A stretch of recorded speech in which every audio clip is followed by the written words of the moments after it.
voici Arnold. Oh!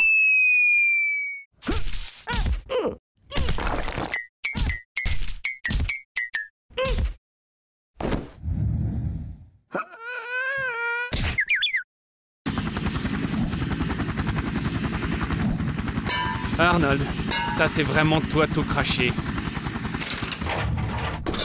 Ah oui, aujourd'hui c'est définitivement pas ton jour. Tu ressembles à rien du tout. Mais au moins ça valait le coup, tu as remonté le moral à beaucoup de gens. Attends, est-ce que tu es dans le coma? En te regardant, on pourrait croire que tu es mort, mais tu es toujours vivant à l'intérieur. Dans un coma, tu es incapable de répondre aux stimuli externes. Et grâce à ça, tu seras le meilleur fan de K-pop. Et tu pourras écouter la même chanson en boucle pendant des années. Les gens peuvent être dans le coma de quelques jours à une douzaine d'années. Edouard Obara est tombé dans le coma à l'âge de 16 ans et a passé 42 ans dans cet état. Selon les patients, pendant un coma, certains se sentent comme une sorte de matière. Ils errent dans des couloirs longs et humides, des labyrinthes. Ils passent par des mécanismes complexes. Le degré de coma est déterminé par l'échelle de coma de Glasgow, où 15 points correspondent à une conscience claire et 3 points à la mort cérébrale. Arnold, ils vont éteindre la machine! Réveille-toi et je te promets, plus d'expérience sur toi. Il y a de la lumière au bout du tunnel. Allez Arnie, tu peux le faire! Je n'aurais jamais pensé dire ça un jour, mais tu m'as vraiment inquiété. Qu'est-ce que c'est?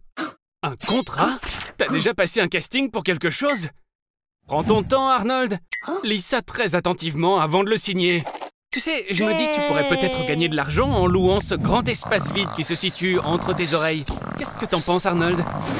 Cet espace à l'intérieur de ta grosse tête de roue est tellement vide que je pense qu'on pourrait y ranger la vieille moto de mon grand-père. Arnold, pour ce rôle, on dirait bien que tu vas devoir tripler ton poids.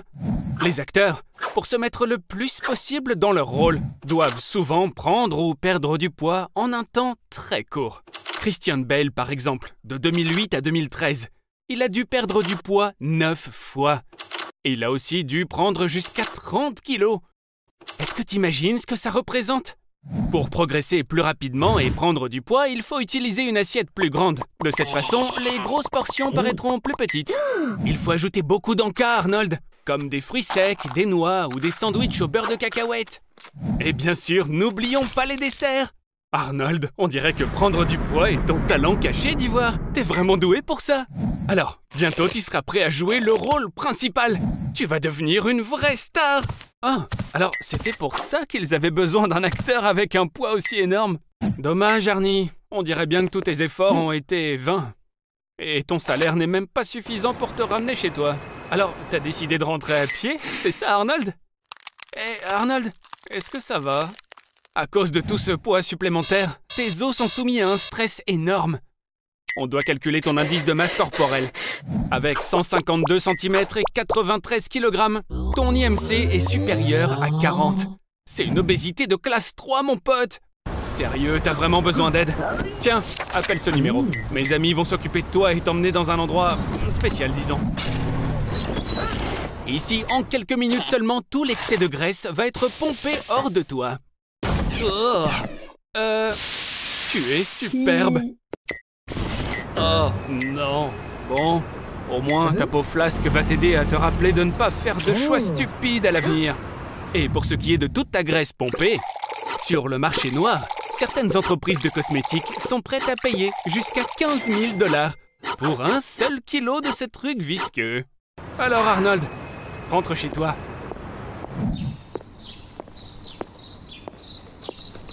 Allume ta télé. Va qu'à tes occupations habituelles. C'est-à-dire être un imbécile, quoi. Lève tes fesses, paresseux! J'ai quelque chose pour toi, Arnold. Il ne te reste plus que 24 heures à vivre.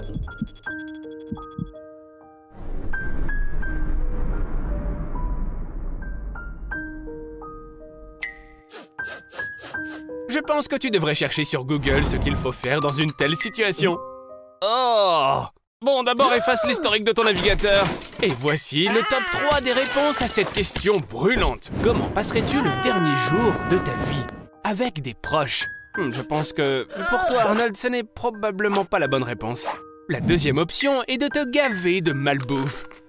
Bon, en fait, tu fais déjà ça tous les jours. Et enfin, la troisième option, passer la journée à la mer avec un être cher. Oh, là, ça devient vraiment intéressant. Arnold, est-ce que tu vas vraiment le faire, ce dont tu as rêvé toute ta vie? Oh là là là, on dirait que quelqu'un est tombé en panne d'essence et d'argent. Excellente idée, tu peux obtenir un prêt et vivre pleinement ton dernier jour. Prends le maximum, tu te sentiras comme le mec le plus riche de la planète. Jeff Bezos, le patron d'Amazon, gagne assez d'argent pour acheter une nouvelle Tesla Model S toutes les 50 secondes. Maintenant, tu es riche, Arnold! Tu peux louer ton propre avion et tu peux voler où tu veux. Alors, qu'est-ce que tu vas faire? Waouh! Tu vas prendre Tagaya, son petit ami, et tu vas l'emmener en voyage avec toi. Arnold, tu es mon héros! Ah, si seulement on pouvait remonter le temps et faire en sorte que ce moment dure vraiment. Et si je te disais que c'était possible? Pour empêcher le jour de se terminer, tu dois dépasser le soleil. Pour cela, nous devons voler vers l'ouest le long de l'équateur à une vitesse de 1667 km/h. Et si tu peux voler à cette vitesse, le jour ne se terminera jamais. Bon, malheureusement, cela n'affectera pas le moins du monde la minuterie de ta vie. Ce sont tes dernières secondes, Arnold.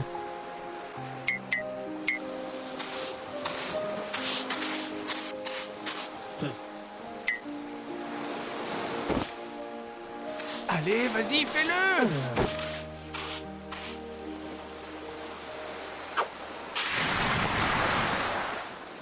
Arnold, tu es vivant? Ah, oui, je vois. Selon le contrat que tu as signé, tu n'as pas le droit de mourir tant que tu n'as pas remboursé le prêt. Salut, Arnold! Oh, ça donne vraiment la chair de poule ici. Hé, qui a éteint la lumière? Arnold, tu ferais mieux de ne rien toucher, hein? Qu'est-ce qui se passe? Arnold, cours! Oh, bon Dieu! Regarde, on dirait qu'on est maintenant rendu au XIIIe siècle. Et on est ici, en plein pendant l'Inquisition. Quel voyage impressionnant! La mission principale de l'Inquisition était de combattre les hérétiques. Hé! En plus, il avait encore rien fait! Oh, ça y est, je crois que j'ai compris. Ils ont certainement dû prendre ton téléphone pour une sorte d'arme de magie noire. C'est vrai que l'Inquisition ne s'entendait pas très bien avec le progrès. Lorsque Galilée a prouvé scientifiquement que la Terre tournait autour du Soleil, cela a complètement contredit les idées catholiques. Arnold, en plus, t'as vraiment pas de chance. Tu savais qu'à cette époque, tous les roux étaient suspectés d'avoir des liens avec le diable. Détends-toi. Au début, ils vont simplement t'interroger. Prends un siège et calme-toi. Ici, les chaises sont faites en fer. Comme ça, elles peuvent être facilement chauffées. Les confessions étaient généralement obtenues par la torture. Tu dois renoncer à l'hérésie, Arnold. Pendant l'Inquisition, nombreux sont les rituels païens qui étaient en fait pris pour de la magie noire. Ils essayaient de convertir les païens au catholicisme. Allez, Arnold, c'est pas compliqué, embrasse le catholicisme et tu seras libre. C'est tout à fait vrai que l'Inquisition, parfois, laissait repartir les vrais repentis. Bon sang de bonsoir, mais qu'est-ce qui se passe encore? On dirait que quelqu'un t'a dénoncé. Souvent, les gens accusent les autres d'hérésie pour pouvoir se débarrasser d'eux. Oh, je ne sais pas si tu seras capable d'endurer d'autres tortures comme ça, Arnold. Voici la botte espagnole, la fourchette de l'hérétique et le berceau de Judas. Arnold, je te conseille fortement de te confesser sur à peu près tout. Ok, en signant ceci, tu reconnais être un nécromancien, un magicien et un gnome. La bonne nouvelle, c'est que maintenant les tortures sont terminées. Et en fait, tu sais, l'Inquisition n'exécutait pas les gens. Après avoir avoué, le délinquant était condamné par un tribunal d'État.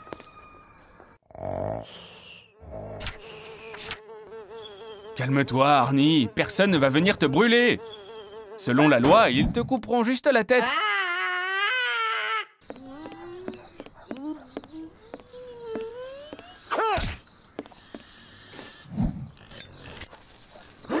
Waouh! Il semble que tout le monde a pris peur de ta capacité assez soudaine à libérer des flammes de tes mains. On dirait de la magie puissante. Ces catholiques médiévaux sont si sauvages. Ils croient vraiment en tout.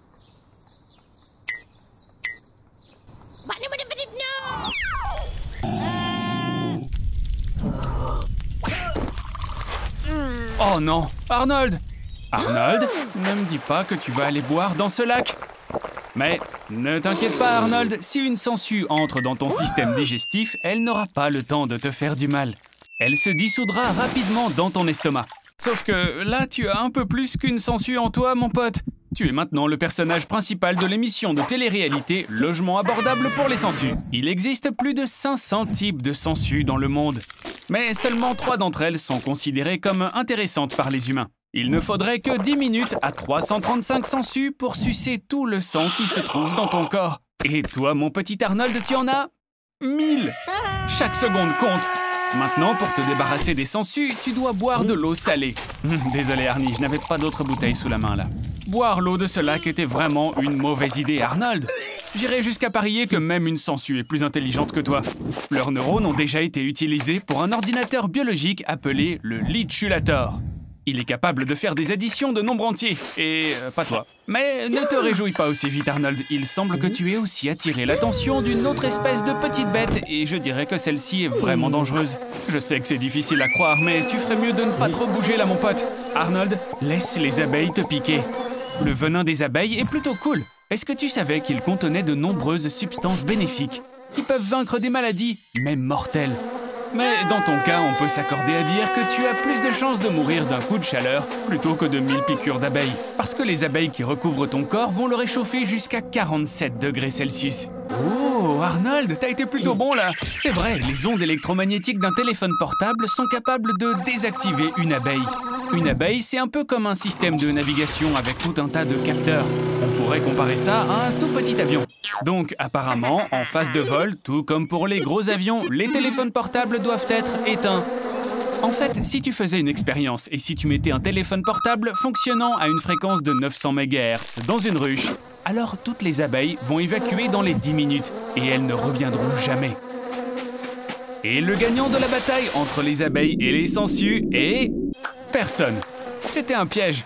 Arnold est le gagnant en tant que personne la plus courageuse, mais aussi la plus idiote. Salut Arnold. J'ai une surprise pour toi. Tu sais que, bien sûr, je suis ton allié dans la lutte contre ta phobie sociale. Alors, tu sais quoi? J'ai décidé de t'aider en t'éloignant encore plus des gens. Plus précisément, au sommet du mont Everest. L'autre nom de la montagne est Chomolungma, et c'est le point le plus haut de la planète Terre. Au fait, je te dis ça en passant, mais tu me dois 50 000 $. C'est le prix moyen pour pouvoir faire une expédition par ici. Pour survivre au sommet, il faut un équipement de haut niveau. Après tout, c'est vrai qu'il y a très peu d'oxygène. Et il fait extrêmement froid. Descends, vite! Au moins 1 kilomètre. Dépêche-toi, Arnold, mais avance aussi lentement que possible. La quantité d'oxygène n'est qu'à 1/3 de sa normale ici. Essaie d'économiser ton énergie. Le manque d'air entraîne une mauvaise perception du temps par le cerveau. Alors, tu vois, grimper seulement 5 mètres en 3 heures me semble un tout petit peu trop lent. Heureusement, le vent au sommet atteint 200 mètres par seconde et il peut nous aider. Tu peux voler sur 8 km en seulement 3 minutes. Mais attention, les sommets pourraient te gêner. Bon, t'as de la chance, t'es tombé dans les ordures. Les touristes qui viennent découvrir l'Everest laissent tellement d'ordures sur la montagne que le gouvernement paye 2 $ pour chaque kilo d'ordures ramassées. Je vois que t'es en train d'essayer de me rembourser mes 50 000 $. Arnold, essaye de ne pas respirer autant. À une température de moins 60 degrés Celsius, tes poumons vont commencer à se dessécher. La toux provoquée par la montagne est si mauvaise qu'elle peut même te briser les côtes. Je suis vraiment désolé, Arnold, mais les alpinistes ne peuvent pas retirer les cadavres de l'Everest. C'est impossible. De plus, les cadavres sont utilisés comme repère de hauteur sur les sommets. Eh bien, Arnold, au moins tu as trouvé quelque chose d'utile à faire. Dis-moi, je vois que t'es vraiment heureux d'être ici, mon pote. Surtout après avoir enduré un froid aussi intense. Je pense que t'en profites même peut-être un tout petit peu trop, là. Salut, Arnold. On dirait que t'as commencé à avoir quelques hallucinations à cause du manque d'oxygène et que quelqu'un t'a amené au feu de camp. Bon, je suis plutôt content que tu te sois réveillé, mais il y a encore environ 6 km à faire devant nous. Malheureusement, je ne pense vraiment pas que tu aies encore la force de rentrer chez toi. Ah mais attends, Arnold, j'ai une idée. Tu peux tenter de répéter l'exploit de Marco Siffredi.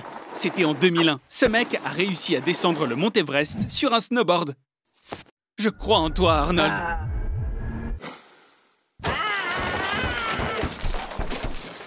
Plusieurs os cassés et des engelures qui ont l'air d'être au dernier stade. Mais on a atteint le sol. Arnold, mais c'est complètement incroyable. Allez, crie un peu avec moi. Hurrah! Arnold, je plaisantais. Tu peux pas faire ça. Tu peux pas crier dans les montagnes. Ça peut déclencher une avalanche. T'inquiète pas, Arnold. Je vais pas te laisser ici. Tu sais que tu me dois toujours 50 000 $, hein? Arnold, allez! Oh, c'est pas juste. Hé, Arnold! Ah, t'es en train d'apprendre des tours à Spot? C'est vrai, la meilleure façon d'enseigner quelque chose, c'est de montrer par son propre exemple. Hé, Arnold! Arnold! Oh non! Oups, on a un léger problème. Arnold, n'aie pas peur, mais tu es enterré vivant. Un peu comme Rodrigo Cortés. Arrête de crier! Les cris augmentent la panique, les battements du cœur, et par conséquent, la quantité d'air que tu utilises. En plus, tu as un maximum de 2 heures de respiration dans ton cercueil, jusqu'à ce que tu manques d'oxygène. Arnold, ton téléphone! T'es qu'à 2 mètres de profondeur! Youpi! Il y a une petite barre de connexion. Appelle tes proches, ils vont venir te sauver. Mais en fait, pas si sûr, parce que pour eux, tu es plutôt mort. Ils vont sûrement penser que ton appel est une farce stupide. Essaie de te connecter à Internet. Ton message sera vu, c'est clair. Bon, seulement une fois qu'ils auront liké un chat en costume, un nouveau post d'Ariana Grande et une pomme de terre bizarre.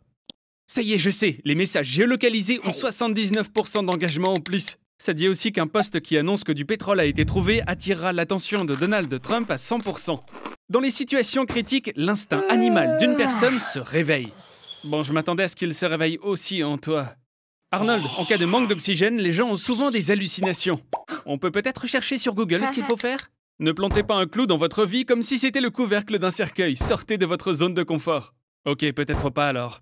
Oh, Kill Bill 2! Essaye de faire comme Uma Thurman. Ce que tu dois faire, c'est un trou dans le couvercle. Sois fort en esprit. Rassemble toute ta colère comme Naruto. Oh, ça t'a fait mal? Tu dois trouver une façon de casser ce couvercle. Regarde si t'as pas un truc dans les poches. Oh, Arnold, c'est quoi ça? Oh, lâche-nous un peu, t'en auras même pas besoin en dehors du cercueil en plus. Oh, ça fera l'affaire. Passe au travers, frappe. C'est comme si t'essayais de fuir les fascistes. Ou les chansons pleurnichardes de Francis Lalanne. T'as réussi! Maintenant, tu dois tasser toute la terre dans le cercueil pour pouvoir sortir. Il faut que tu soulèves ta chemise pour qu'elle puisse passer au-dessus de ta tête. C'est pour que tu t'étouffes pas à cause de la saleté qui te tombe dessus. Arnold! Arnold! Arnold! Réveille-toi! Encore des hallucinations. C'est bien plus facile pour une personne de sortir d'une profondeur si celle-ci est égale ou inférieure à sa taille. Mais comme on a 2 mètres, tu devrais essayer de ramper un petit peu comme un ver. Arnold, t'y es presque! Hey. Félicitations, tu es vivant! Hé Arnie, tes tours sont nuls. Si tu veux être populaire, tu dois te démarquer.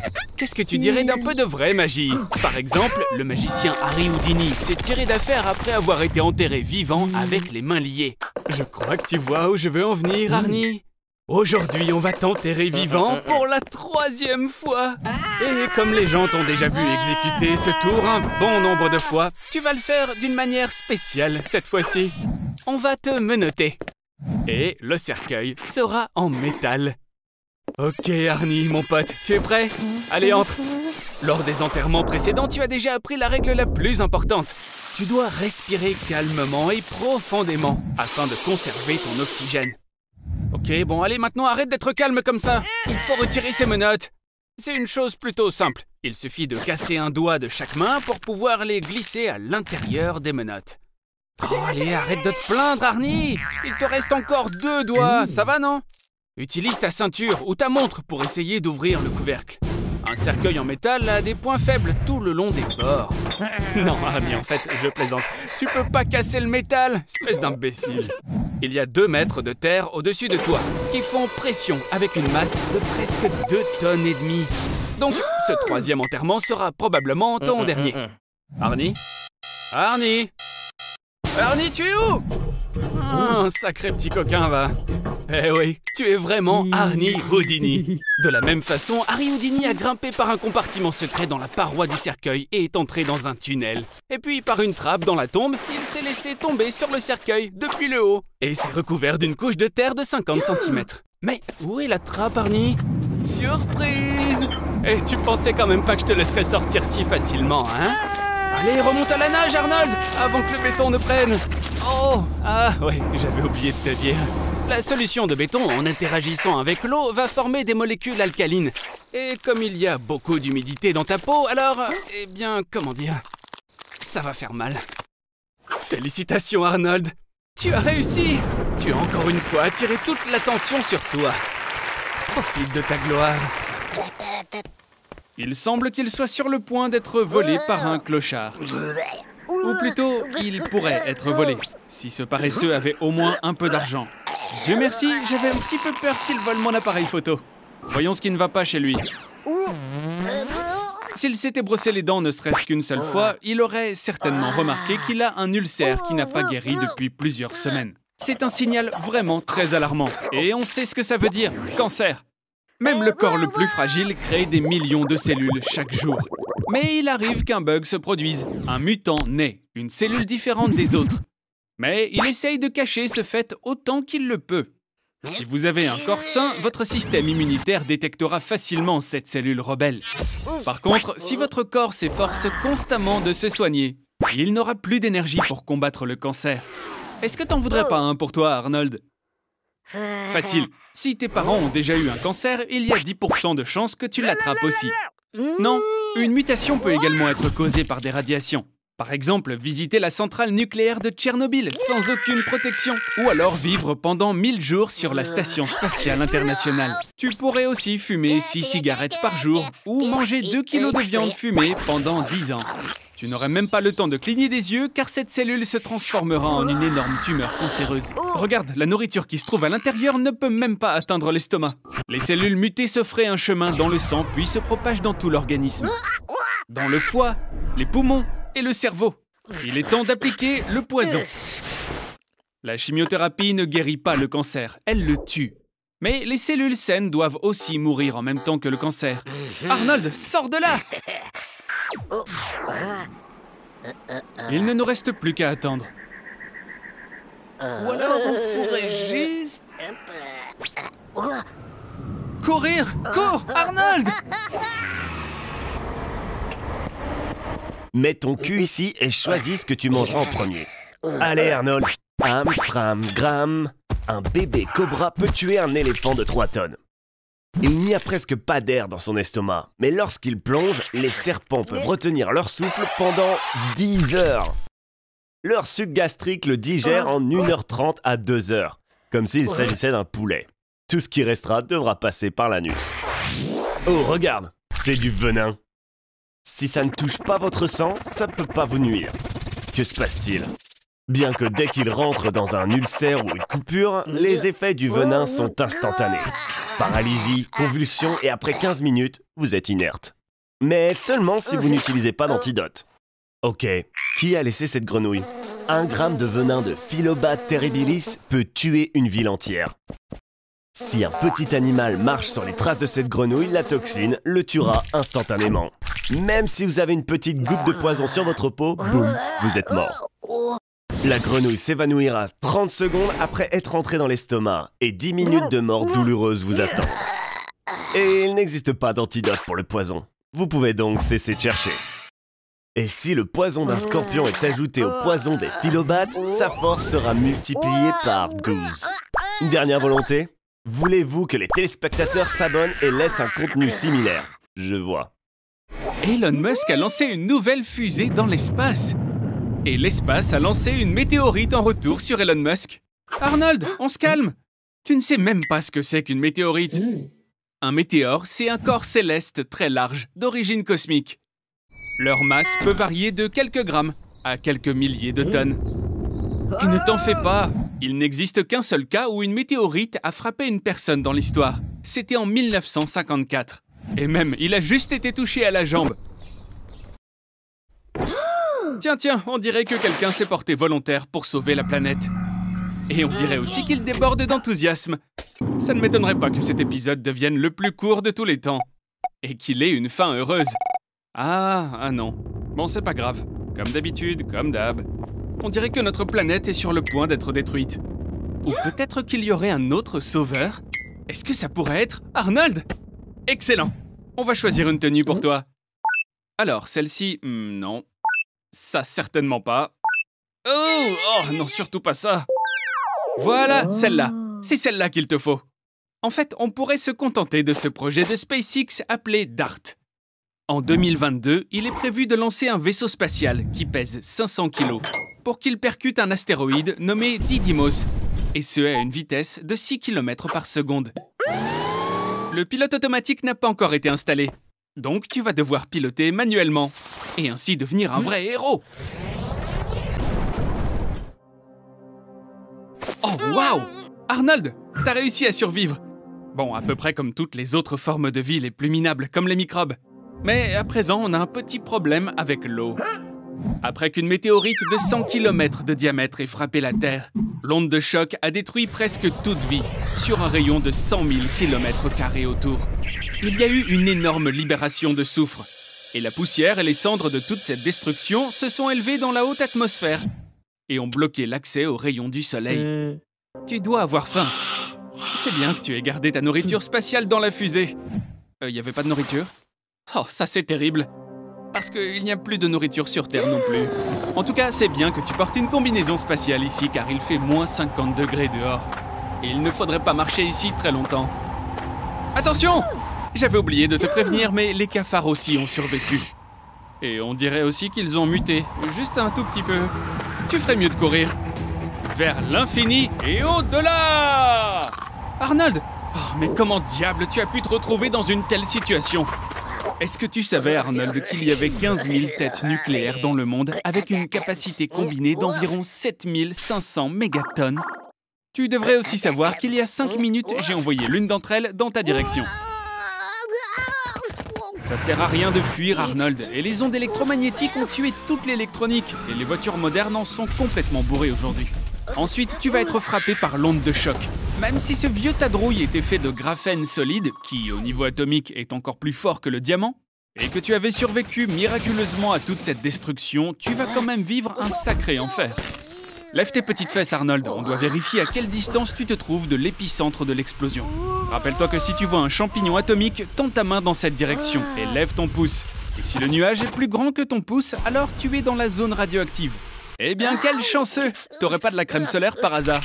Ça ne va pas t'aider, imbécile, c'était une vanne! Tu devrais dégager d'ici. Et vite! Des isotopes radioactifs en faible quantité ont déjà commencé à détruire lentement ton ADN. Comment tu te sens, mon ami?